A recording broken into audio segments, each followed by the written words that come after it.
if time does not exist, how can the mind evolve? Okay.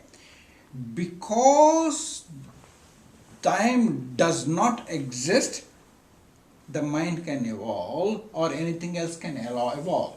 If time were real I told you, explained to you, real means that which does not change, is eternal and is constant, which means nothing can evolve in time. Anything can evolve only in illusory time. Only because time is illusion, evolution can happen too. Evolution that happens is not as a reality, evolution too happens as an illusion. That is why evolution happens in time. That is why mind is in time, because time is a thought in the mind. Evolution can happen only because there is no time. If there was time, evolution will never happen. Life will not progress, it will become static. Okay?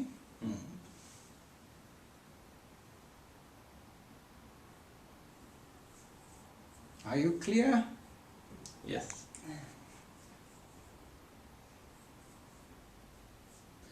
What role does science have in this book, Evolution of Mind? You yourself has worked as a scientist, as I know, and normally science uses some scientific methods to prove their statements. How do you prove your statements in the new book, Evolution of Mind? Very good. See, science is also a projection of life. It's not man who makes science. Any proof which is in science too is illusory and not real. Proof per se is illusory and cannot be real at all. That's the first thing man should understand. Therefore, even science, which is nothing but facts and data given in time and space. And since time does not involve or exist in life, even science per se is illusory. That is the intelligence of life, to convince man that his life is based on science which he has brought about. Not at all. Science too is a manifestation of life as a process of light and sound. That is why science needs to be understood as being illusory too, which means even facts is an illusion in life.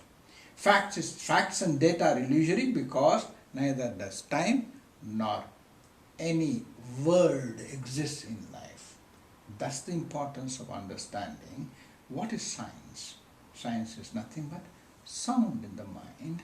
It's an ordinary illusion of facts and data. There you go. So, how do you know what is written in the book? Okay. Now, this is a good question. How do I know? The question will arise if man can bring about something which he could know. If man happens to know, he happens to know by natural selection. That is the intelligence of life. Now, for example, if you ask an ordinary man what happened yesterday, he would know. Okay? Some people will know what happens last week. Some people will know what happens last year. And some people may go back, way back to the childhood to know that what happened in childhood. To ask them, how do you know, will be a ridiculous question because they know, they can't do anything about it. Similarly, it's about the degree of intelligence which has appeared within man's mind, which he can recollect what happens. Okay? To some, the intelligence has peaked and they are known as the enlightened ones. And you can remember what happens last week. Similarly, they can remember what's happened to them right to the very beginning of life. And always it happens in the now. It's not prehistoric times or past or future. It's always in the now. Therefore, it's the amount of revelation which happens to you in the now. That's all. Not that you have brought it about or you can take credit for it. You only give credit to life. It's life which throws about its explanation that the world is illusory. You must understand, it is the life which has made the world to be real to man as of now. In this century, life is proclaiming that The life which the mind thinks about is illusory and not real. That's why I know. I know it not because an act by Dr. Shankar. I know it because I came to know it. Full stop. And I can't do anything about it. There you go. Anything else? No. You sure? Check your list if you want to.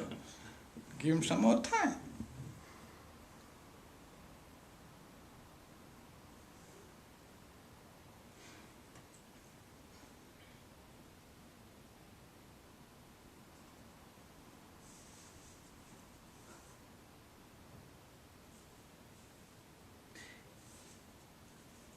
Your books are published under the label Advaita Publications. What is Advaita? Advaita means not two. Dvaita means two. The world appears as two, but it's actually one.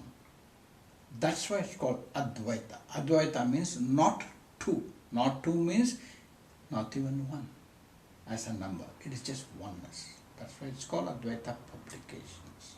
That's all. It's just a name. Nothing more than that. Just to indicate to man that in life everything is one. There's no separation in life. And science has made it easier for us to understand that too. That's why life has given science to man. Science has proved that everything what you see, the known, is nothing but energy. Energy is just the same everywhere. And energy is nothing but light. Light is just one. So Advaita means just light. Can you explain a little bit deeper how it happens that for a normal man it doesn't seem to be oneness? There are always two. That question will make me require at least 1 month to explain it to you as to how man has been convinced about. It's the entire evolution of sophistication. You read the book and you'll come to know. Okay. That's the intelligence of mind, of man, of life, to convince the mind. I will read the book. Yes, sir. Then that will be an appropriate question, not otherwise. It's important for you to understand, since you come to interview me, that in mind there is no time.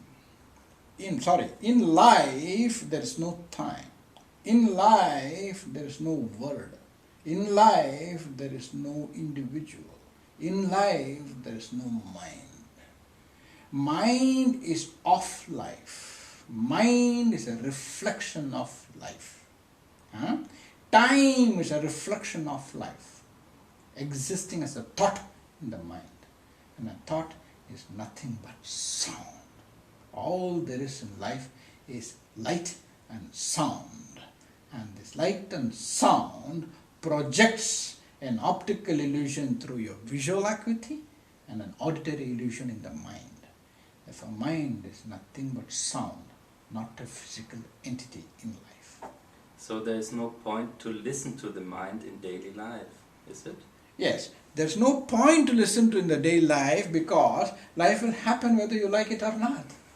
Life is not dependent on the mind to conduct it or to unfold. Understand, it's not the mind which makes the first moment in which you're alive. Mind never makes the moment nor anything else which follows further too. Mind is just an entertainment to keep the illusory ego to be involved in life, thinking to be involved in life. It just keeps him entertained till his time comes for mind to pass away from life. It's a show, Marcus. It's a nice show of light and sound. Enjoy the show.